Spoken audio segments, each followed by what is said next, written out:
hindi naman bawal ang mag-aircon, for example. Pero siguro dapat yung maayos lang ng paggamit ng ating mga appliances. Sa halimbawa, sa aircon, sa halip na 18 degrees yung setting natin, pwede naman tayo ng 25 degrees or even a little lower at 23 degrees.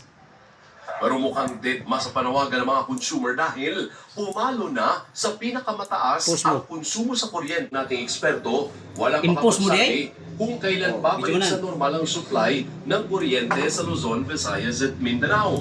Para sa Meralco at NGCB, posibleng lumala pa ang sitwasyon. Kailangan natin ang tabayanan araw-araw. Improve pa yung sitwasyon. At yun na lang talaga ang magagawa natin sa ngayon. Yun yung kailangan din natin pang paghandaan. Hindi pa ito tapos. Gusto ko lang sabihin sa ating mga kababayan, we have not seen the highest demand yet based on the historical data that we have.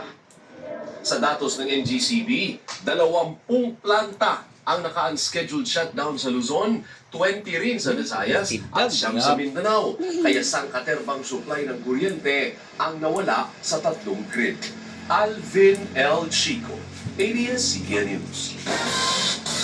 Extended ang kanselasyon ng face-to-face classes sa ilang lugar dahil sa pinangangambahang pagtindi ng init sa mga susunod na araw. Nakapagtala naman ng Department of Health ng mahigit 30 kaso ng heat-related illnesses ngayong taon, kung saan 6 ang namatay. Nagpapatrol, Ara Perez.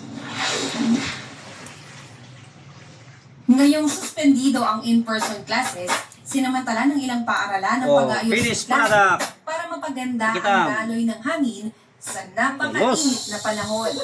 Pinapatanggal natin ang mga cabinets na nakakaharang.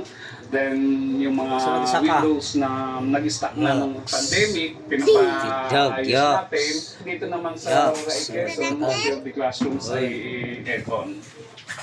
Pinalawig pa ng lungsod ng Maynila ang suspension ng face-to-face classes at paglipat sa asynchronous classes hanggang Huwebes at Biyernes dahil sa forecast na 44 degrees Celsius na heat index. Maging ang Puerto Princesa, Palawan, nag-abiso na suspendido ang in-person classes sa lahat ng antas, simula Huwebes hanggang magbaba ng panibagong abiso. Sinuspindi rin ang in-person classes para sa Miyerkules sa public at private schools sa Navotas, Pasay at Las Piñas at sa public schools sa Malabon, San Juan, Caloocan at QC. Paraan ito para maprotektahan ng mga estudyante at school personnel sa matinding init. Ayon sa DepEd, halos 6,700 na paaralan o 14% ng mahigit 47,000 na paaralan sa bansa ang nagpatupad ng alternative delivery mode ng pagtuturo dahil huminto sa in-person classes ngayong Miyerkules. Pinakamarami sa mga ito ay nasa Central Luzon, Western Visayas at Ilocos Region. Walang pinipiling edad ang